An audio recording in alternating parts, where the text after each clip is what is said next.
Do you? I mean, what? Oh boy, what? Do you? Is it audio or horror that's more like if you had an opportunity to do more than the audio version of it? Would you get? You're like, well, I like the scary stuff, or are you more like? I like audio storytelling, and it doesn't necessarily have to be horror, but that's the hot dog of audio. Yeah, I think horror or audio and horror go together better than probably any other format. Again, just what I mentioned earlier about using your imagination and getting cues from the story to involve yourself in the story. But no, I doing it for 7 years, I'd love to branch out. I had the thrill of being on a podcast produced by the aforementioned Alex Aldea about called Deadly Manners, and it was a 10-part series. Thank you very much. And it was it's basically like the movie Clue. It's a comedy whodunit murder mystery. And being able to do comedy and play a bit of an over-the-top, has-been, washed-out actor in a role that was written especially for me was a real thrill. That was a lot of fun. So yeah, I think horror will always be my first love, but yeah, it'd be fun to branch out and do voices on, like animation, Rick and Morty and all this stuff. So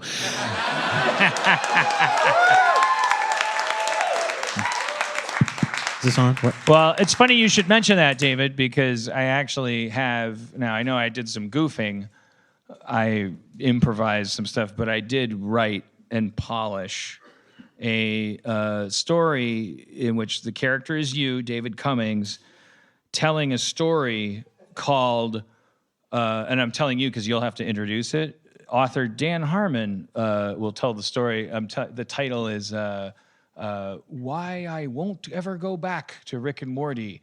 So then you do the introduction, and then I'll be you telling the story. So I'm me introducing you as me. Yeah. In our final tale, author... The music, what's the... Come on, God man. damn that music.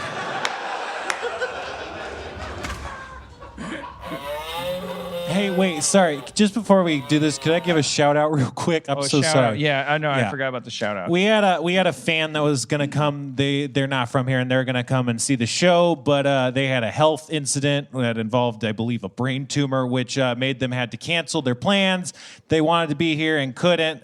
So if you want to help out Megan, who's dealing with some real shit, and her friend Ruth, you go to gf.me/u/mghbja. That's a GoFundMe. It's gf.me/u/mghbja. Sorry. Thank you so much. I'm sorry, but this is the worst way to end a show. I'm so sorry. Sorry you couldn't be here. I'm sorry to do this to you. And now, back to the outro. Sorry, everybody. Thank you so much. I'm sorry you couldn't make it. In our final tale, we meet a man involved in producing a pretty funny show. Author Dan Harmon shares with us a tale, horrifyingly enough, about said show, and it's a story entitled Why I'll Never Go Back to Rick and Morty. My name is David Cummings. I'm an actor, primarily working in the Canadian area. I don't toot my own horn.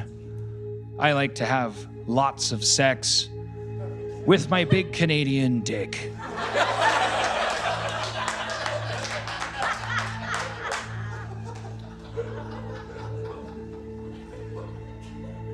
I enjoy the company of the ladies and a nice six-pack of moose head. Well done. Mickey's Big Mouth. What do we drink? Molson Ice. But what I've always wanted to do was be a voice actor on an Adult Swim cartoon called Rick and Morty. I never thought I could be a candidate for such a job. Little old me sitting in my shack on the North Pole.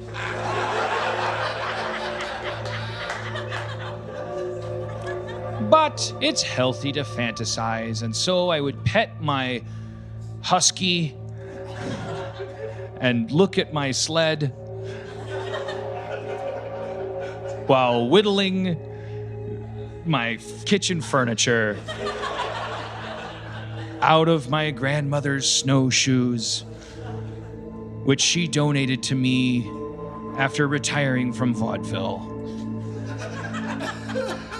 Canadian vaudeville. Which, all right, no, I'm not going to tell you about that. That's a different story. So it was quite a surprise to me when my message on the local moose board got responded to with a strange handwritten scrawl. I asked the bartender, had anyone been marooned?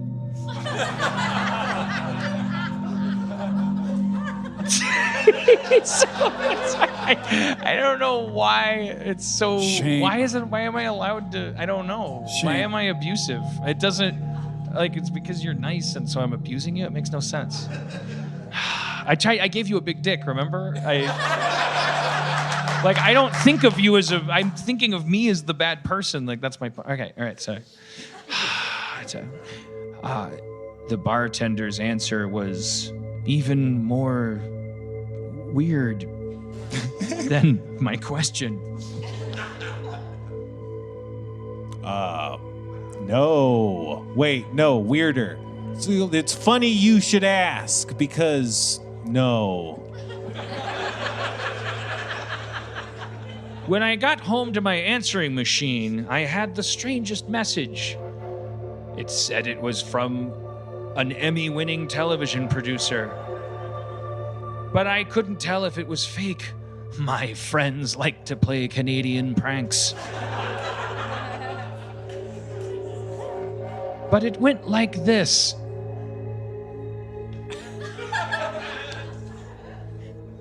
How's it going there, eh? I hear you're going to be on the old Rick and Morty there?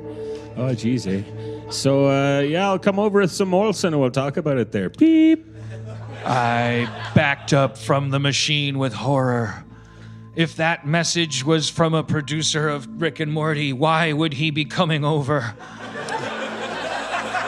And why would he be speaking like me?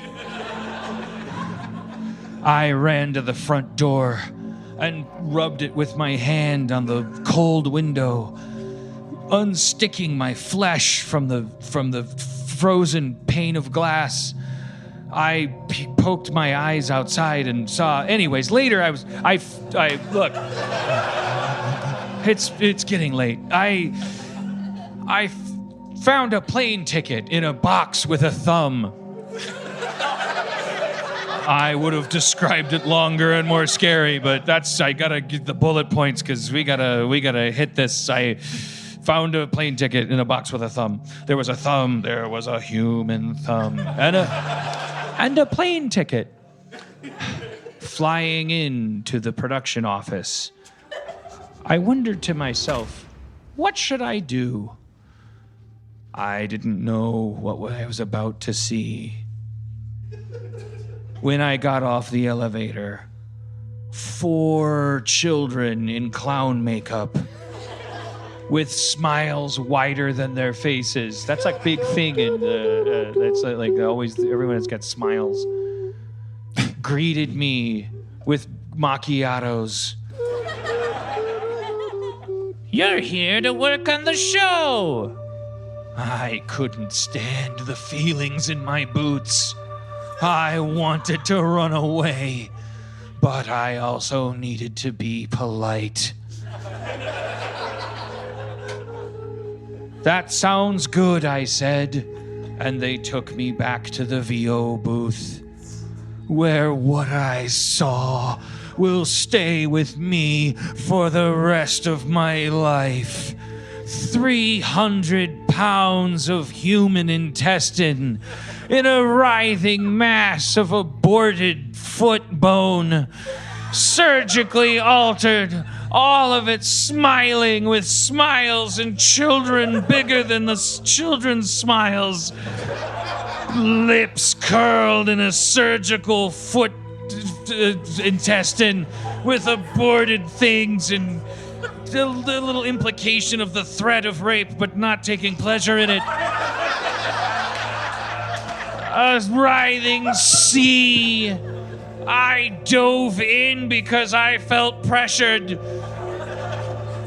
And the microphone was turned on, and I said, "I'm David Cummings. Hello." There was no script. I just said it.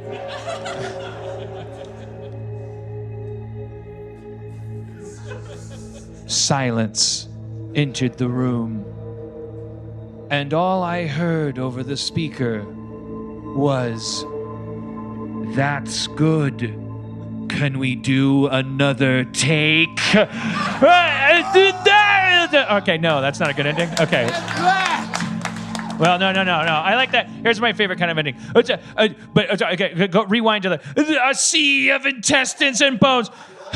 But the one thing that will always be the reason I will never forget what I was looking at. The one thing that I can never explain, no matter how hard I try. The reason I am posting this to Reddit from an asylum